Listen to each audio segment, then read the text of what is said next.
Kaique, sejam bem-vindos ao meu canal. Hoje eu vou abordar o tema de como resolver uma prova de forma eficiente. Vou compartilhar com vocês o método que eu utilizei ao longo do tempo, que eu acredito que seja bastante eficiente. Sei que há outras formas de resolver, mas isso aqui é para quem está começando e não faz ideia de como se comportar no dia de prova. Uma outra observação, eu não quero que vocês fiquem engessados, isso aqui é uma sugestão, nada impede que você faça alguns simulados, tente colocar isso em prática e faça algumas adaptações que melhor se adapte a você, legal? A ideia, galera, é que lá no meu Instagram eu poste alguns assuntos de forma enxuta, bem resumida, e que eu aborde esses mesmos temas aqui no meu canal de forma mais aprofundada, legal? Aí eu quero também que vocês deixem aqui no comentário se esses assuntos estão sendo relevantes, estão atendendo a dúvida de vocês, estão acrescentando algum valor no seu dia a dia. E também deixem sugestões de tema. Eu tenho 16 temas que eu pretendo gravar. Esse aqui é um dos que eu acho mais legais, assim, é simples, mas eu acredito que vai ajudar bastante vocês. Todos os métodos que eu pretendo passar para vocês aqui, eles têm o mesmo princípio. São orientações simples, mas eficientes. Tudo que é muito mirabolante, difícil de ser empregado no dia a dia, eu entendo que não acrescenta. Então, assim, são pequenos métodos, hábitos que tendem a proporcionar grandes conquistas para vocês. Esse aqui é um método simples, mas que vai ajudar você a resolver uma prova da maneira mais eficiente possível. É preciso internalizar esse passo a passo. Eu tenho isso de cabeça e eu gostaria que vocês também tivessem isso, para que fosse algo automático. Chegou na prova, você executa de maneira mecânica. E assim você não vai perder tempo, vai minimizar erros. Vocês vão ver que aqui, vocês, utilizando esse método, vocês vão se sentir bem seguros para cumprir todas as etapas de uma prova e sair de lá com a sensação de dever cumprido. Então vamos começar aqui. Como que eu resolvo uma prova? Como que eu me comporto no dia de uma prova? É o seguinte, galera. Primeiro você tem que se perguntar, tem redação na prova? Tem redação. Beleza. Primeira coisa que vocês vão fazer, assim que abrir o caderno de prova que a fiscal autorizar, você vai lá para o final do caderno, que é onde costuma ficar a redação, leia o tema da redação, com muito cuidado, entenda o que é esse tema, faça um recorte apropriado do tema e leia os textos suportes. E você não vai fazer a redação nesse momento, você simplesmente vai guardar essa informação e vai para a prova. O seu subconsciente vai trabalhar de maneira autônoma para você. Você vai perceber que ao longo da prova você vai lembrar daquilo que você leu, você vai ter pequenas lembranças e você vai buscar tudo aquilo que você estudou na aula de repertório de redação sobre aquele tema, para que quando você de fato fazer a redação, você já ter algumas ideias que você possa desenvolver. Então, primeiro passo, se tiver redação, vá para o final da prova, leia o tema e os textos suportes.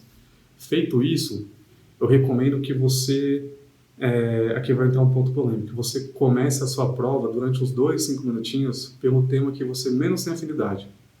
É muito comum você ter como dica de outros aprovados, você começar pela matéria que você mais tem afinidade. Eu tentei isso, não que isso seja um problema, mas na prática, se você fizer dessa forma, iniciar pela matéria que você mais tem afinidade e der o azar de naquela prova essa matéria foi a mais difícil, o seu emocional pode ficar abalado. Imagina que você domina muito matemática, abre o caderno de matemática, vai para a primeira questão e não faz ideia de como resolver. Vai para a segunda, também não consegue resolver, perde um tempão lá. Vai para a terceira, mesma coisa. Como que vai ficar seu emocional? Muito ruim. Você já começa a prova nervoso, fica preocupado por não estar conseguindo resolver aquelas matérias que você julga ser bom, e isso é ruim, já aconteceu comigo em simulados, felizmente, não na prova. Eu inverti a lógica. A minha lógica é a seguinte, começar pela que eu menos domino. Das duas umas, ou eu vou acertar algumas questões e ficar animado, porque é uma matéria que eu não tinha muita expectativa dela, por considerá-la difícil, e vou me acalmar, ou eu vou errar essas questões, algumas questões ali não vou conseguir desenvolver, mas eu já de antemão, de maneira prévia, já sabia que eu não tinha um certo domínio daquela matéria, então eu não vou ficar tão preocupado. Bom, eu já sabia que eu não era expert nessa matéria, então a tendência é que você não fique muito mais nervoso do que você já começou. E é comum que ao longo da prova, em 2, 3, 5 minutos, você se acalme. É isso que eu quero. Comece um meio para que você se acalme ao longo da prova. Percebeu que está mais calmo? Comece pela prova de português. Vá para a prova de português. Por que isso? Português tem tomado uma relevância cada vez maior no decorrer do tempo. Na minha última prova do Corpo de Bombeiro do Amazonas, foram 15 questões de 80. Foi a matéria mais cobrada. E isso é muito comum, está sendo muito comum nas demais bancas, eles cobrarem mais questões de português. Eles estão sendo cada vez mais longos, mais complexos. Se você deixar para resolver a prova de português quando tiver com a mente cansada, dificilmente você vai perceber as nuances, as sutilezas, você vai estar com o raciocínio adequado para compreender aquele texto. Então, eu recomendo que você faça português, tenha português como sua primeira matéria, por conta de ser uma matéria extensa e, por diversas vezes, também um pouco complexa. E com a mente mais tranquila, você vai ter um desempenho melhor. Após isso, aí eu recomendo que você intercale entre matérias de humanas e matérias de exatas. E assim você vai fazendo de forma dinâmica.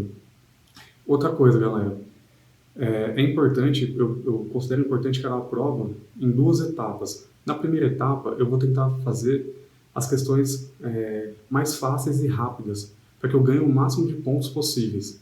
É importante ter em mente que uma questão difícil, uma questão fácil e rápida, elas têm o mesmo valor. Ambas valem 1 ponto. Então, quanto mais pontos você fizer, melhor. Não importa se você fez ponto com questões difíceis ou fáceis. Então, você tem que ter isso em mente para que você ganhe tempo na prova. Tente priorizar aquelas questões que você vai fazer de maneira mais rápida. Mesmo que você saiba resolver uma questão, caso você perceba que ela é uma questão trabalhosa, dificultosa, como, por exemplo, balanço contábil em contabilidade, uma questão de geometria espacial em matemática, ou uma questão de raciocínio lógico que você vai ter que fazer uma tabela verdade, ou um texto que precisa voltar aos parágrafos. Cada alternativa A, no parágrafo 3º aconteceu tal coisa, na alternativa B, no parágrafo 5º tal coisa, ou seja, você vai ter que fazer várias retomadas ao texto para tentar ganhar uma questão. É uma questão muito trabalhosa, vai levar muito mais do que 3 minutos. Então, eu considero ser importante deixar essas questões para o final. Então, nessa primeira etapa da prova, tente fazer as questões mais fáceis. Ganhe todas elas, garimpe o máximo possível, intercalando entre humanas e exatas, sendo que a primeira vai ser português, pelo motivo explicado anteriormente. E assim você vai até terminar todas as matérias. Terminou todas as matérias, você vai iniciar a redação. Ao longo da prova você vai ter pensado sobre aquele tema, vai lembrar do texto suporte, provavelmente você vai ter algumas ideias do que vai defender. Faça um brainstorm, todo o conteúdo que você sabe a respeito daquele tema, separe 2 ou 3 das melhores ideias que você possa defender e já tente inicie a redação e tente concluí-la, né? Fazendo a introdução, o desenvolvimento 1, 2 e a conclusão. Eu vou gravar um vídeo também de como estruturar uma redação. Quanto à parte de repertório, não tem muito o que fazer, viu, galera? É preciso estudar todos os temas atuais, né, sobre os grandes problemas e dilemas mundiais e atuais para que você chegue com um bom repertório na redação. Agora, a estrutura é mais tranquilo. É possível você internalizar diversas estruturas de redação para que na hora da prova seja automático, você só precisa lembrar mesmo do repertório. Então, o repertório você vai ter que fazer um estudo à parte. Agora, a estrutura eu vou gravar um vídeo de quais eu utilizei, quais eu recomendo. Tá? Então, antes de finalizar a primeira etapa, inicie e tente concluir a redação. Se você tiver dificuldade, perceber que está travando na redação, não tem problema, vá para a próxima fase, que no caso seria uma pausa. Então isso, lá por metade da prova, ou um pouco mais da metade da prova, vai ser esse momento de dar uma pausa, que eu considero importante também, que é aquele momento que você vai tomar uma água, vai dar uma respirada, se tiver que ir ao banheiro, vá ao banheiro lá. Isso não vai te tomar mais do que 5 minutos. E também vai servir para que você recupere as energias, né? Dá uma espreguiçada lá. Eu sempre fiz isso, nunca me atrapalhou, pelo contrário, me fez voltar para essa segunda etapa aí com mais disposição e conseguir concluir a prova. Beleza? Então, feita essa pausa, você retoma. E qual vai ser a sua estratégia? Você vai retomar pelas questões que você sabe resolver, mas percebeu que eram difíceis ou eram demoradas, trabalhosas. Então, você vai tentar resolver todas essas questões. E por fim, sobrando tempo, você vai para as questões mais difíceis e, obviamente, se não concluiu a redação, vai concluir a redação e passar para a folha de resposta. E também reservar um tempinho para passar as questões para o gabarito. Da passagem dessa primeira etapa para a segunda etapa, também já passa o gabarito, é importante. Então, você veio fazendo as questões mais fáceis, passou por todas as matérias, iniciou a redação, tentou concluir e tal, travou. Antes de fazer essa pausa que eu mencionei, passa as questões já resolvidas para o gabarito. Isso vai diminuir o seu tempo na hora de passar as demais para o gabarito final. Então, eu percebo que algumas pessoas deixam para passar tanto a redação quanto todas as questões para o gabarito, faltando 40 minutos para entregar a prova, e corre um risco de o fiscal dizer que esgotou o tempo e não ter terminado de transpassar tudo para a folha de resposta. Isso é um problemão. Então, evite isso, né? Reserve um tempo para essas etapas também, considere elas como igualmente importantes. Um último comentário. Isso, não se apegue a isso que eu vou falar, não tem isso como uma muleta. Vejo muita gente aí estudando diversas estratégias de como chutar, chutar questões, eu não acho isso tão relevante. É mais uma medida que você vai tomar em último caso. Se acontecer, eu não recomendo que isso aconteça, mas se acontecer de você restar algumas questões que você não faz ideia de como resolver, você vai, entre deixar em branco, é melhor que você chute. Uma coisa que a gente percebe que acontece algumas vezes é que em determinadas provas, determinadas bancas, elas costumam fazer a distribuição de maneira mais ou menos proporcional das alternativas, das respostas em cada alternativa. Ou seja, imagine uma prova de 100 questões. É provável que as bancas distribuam as respostas da seguinte maneira: 20 questões, as respostas vai ser a alternativa A. 20 questões, a resposta vai ser a alternativa B. Mais ou menos isso, sabe? 22, 19 e tal. Então, eles distribuem as respostas de maneira mais ou menos proporcionais nessas alternativas. E aqui que eu faço? Eu conto o meu gabarito, vejo aquela alternativa que eu menos assinalei e, quando for chutar, eu chuto nessa, porque a probabilidade das questões que eu não resolvi serem aquela alternativa que eu menos assinalei é maior. Para isso, é interessante que vocês treinem, façam simulados e verifiquem se isso que eu estou falando acontece com você. No meu simulado, eu sempre ganhava a questão agindo dessa forma.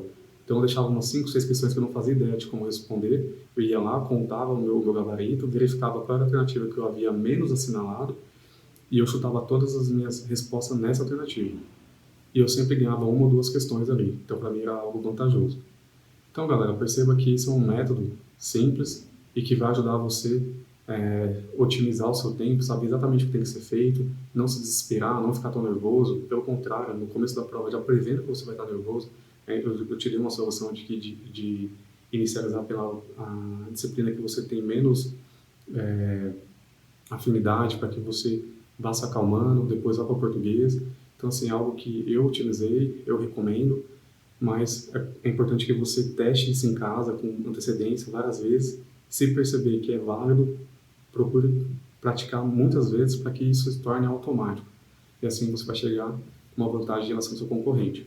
Estudar para concurso, eu não vou mentir, é bastante difícil, demanda bastante dedicação, consistência, resiliência e tudo mais. Não é para amadores, porém também não é tão difícil quanto as pessoas imaginam, sabe? Eu escuto pessoas dizendo que a carta é marcada e não é bem isso. Você precisa ter um método, uma estratégia que faça com que o seu desempenho seja o maior possível, né? Que o tempo que você gaste seja o mais bem aproveitável possível. Então, essa dica para quem está começando vai ajudar a otimizar o tempo e o desempenho, o ganho de performance. Para finalizar, galera, deixem aí no comentário o que vocês acharam dessa dica aí, o que vocês usam na hora de resolver uma prova. E não esqueça de deixar a sugestão de tema, beleza? Um abraço e até o próximo tema.